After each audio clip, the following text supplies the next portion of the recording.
ఇక బులెటిన్లో మరో బ్రేకింగ్ చూస్తున్నాం. టీటీడీలో అదేవిధంగా కాశీబోట్లో హిందూయేతరులకు స్థానం లేనప్పుడు వక్ఫ్ ఓట్లు ఇతరులకు ప్రమేయం ఎందుకని ఎంఐఎం అధినేత అసదుద్దీన్ ఓవైసీ ప్రశ్నించిన విషయం కూడా మనందరికీ తెలిసిందే. ఇక టీటీడీలో అన్యమస్తతులు ఉండొద్దని, అలాంటప్పుడు వక్ఫ్ ఓట్లో నాన్ ముస్లింలను ఎలా నియమిస్తారని ప్రశ్నించారు. ముస్లిమేతరులను చేర్చాలనే ఉద్దేశంతోనే మోడీ సర్కార్ వక్ఫ్ ఓట్లను సవరణ తెచ్చిందని అసదుద్దీన్ ఓవైసీ విమర్శించారు.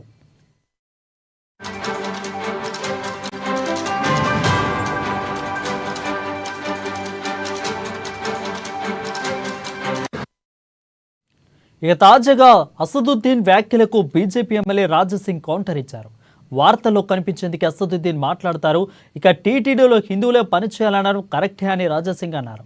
టీటీడీ చైర్మన్ మంచి నిర్ణయం తీసుకున్నారని చెప్పుకొచ్చారు. ఇక వక్ఫ్ బోర్డుతో టీటీడీని పోల్చడం సరికాదు. 1947లో వక్ఫ్ బోర్డు భూములు ఎన్ని ఉన్నాయి, హిందూ రైతుల నుంచి భూములు కబ్జా చేశారని ఆరోపించారు. వక్ఫ్ బోర్డులపై భూములపై మంచి చట్టం రాబోతుందని రాజాసింగ్ అన్నట్లుగా తెలుస్తా ఉంది.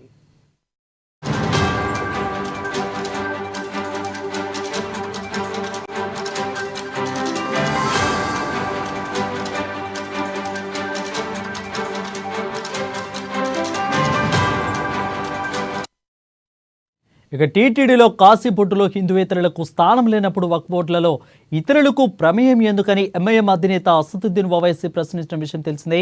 ఇక టీటీడీలో అన్య మతస్థులు ఉండొద్దని చెప్తున్నారు. ఇక అలాంటప్పుడు వక్ఫ్ బోర్డులలో నాన్ ముస్లింలను ఎలా నియమిస్తారని ప్రశ్నించారు.